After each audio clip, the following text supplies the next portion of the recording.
Everyone, welcome back to SAT Math Question of the Day. Here's our question of the day. Please read it, pause it, come back, and we will try it. To determine whether treatment C is effective for pain management, a study was conducted from a large population of people experiencing chronic pain. 150 participants were selected at random. Half the participants were randomly assigned to receive treatment C, and the other half did not. Participants who received treatment C reported better pain management than those who did not. Based on this information, which of the following is an appropriate conclusion? I always say, which is the best conclusion? Not the most correct conclusion, but the best conclusion. Okay, treatment C is likely to improve the pain management of people experiencing chronic pain? Possibly. We have to read all the answers. Treatment C will cure multiple, forget that. No way. I mean, that's not supported by the study. Treatment C will improve the pain management of anyone who's in pain? No, not anyone who's in pain, because Seth made a point of it. Plus, we were lucky to read A, where A made a point to be chronic pain.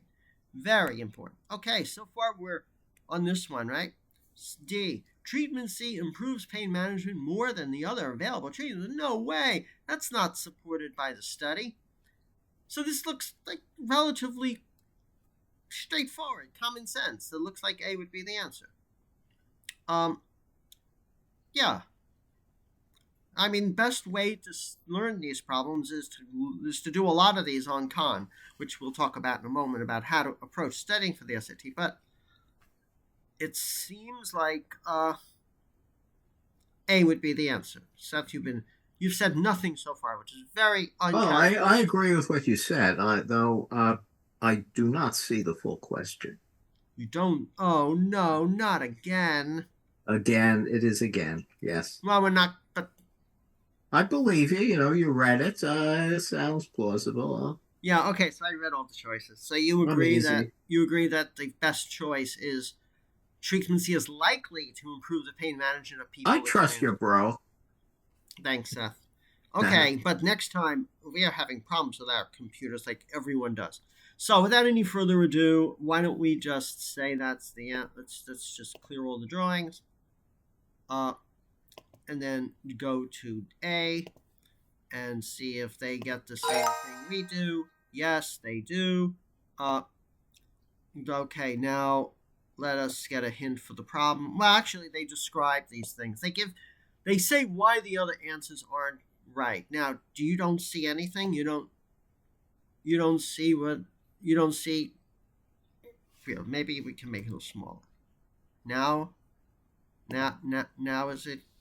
I don't know. Now do you see better? Is it possible you see it better now that it's smaller? Oh, when you scroll, I do. Okay, so treatment C, they say incorrect. The second one, treatment C will cure multiple underlying causes. They say it's only effective on pain management. We don't know anything about the underlying causes, obviously. The third one... well, it's possible. It's possible. Let's see. It's possible. It's possible. It's possible that treatment C treats the pain due to some causes and not the pain due to the other. Right. And so those people who have those causes report better pain management. Possible. Right? Which would account for the results. But not all of the people receive better pain management who received treatment C. That's why the answer is the best choice. So it's possible that that's treatment C. Right. Only cures one cause. Right. We don't know. And then... So it's possible. Okay. So we cannot... It's not an appropriate... Right. A contradiction is possible, and so it's not an appropriate... That's right. And then here, the thing about the chronic pain, we cannot apply the result to anyone who's in regular pain. It. Oh, sorry. I can't scroll it. We're having technical difficulties. Well, then read it to me. So I can read. They say the reason why the third choice is not good. Read me the third choice. I was just going to do that. Treatment C will improve the pain management of anyone who is in pain. The reason why they say that's bad is the participants were randomly selected from people experiencing chronic pain, where chronic is in italics.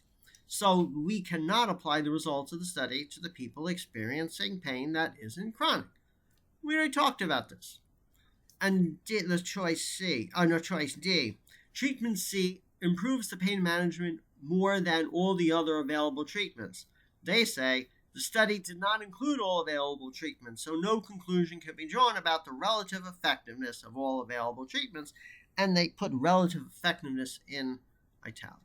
Again, there's nothing here. But that's not their answer.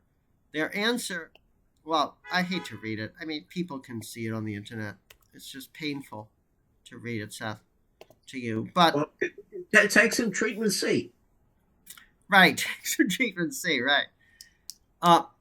Okay, they basically say for a study, for a study to work, it's got to have a well-defined population, a representative sample of population, and it has to be random. That passes all those, right? According to the given information, then they list all the given information. And then they say, because the study meets all three conditions, we actually can make conclusions. In other words, it's random. And they were experiencing from a specific population, namely the ones with chronic pain.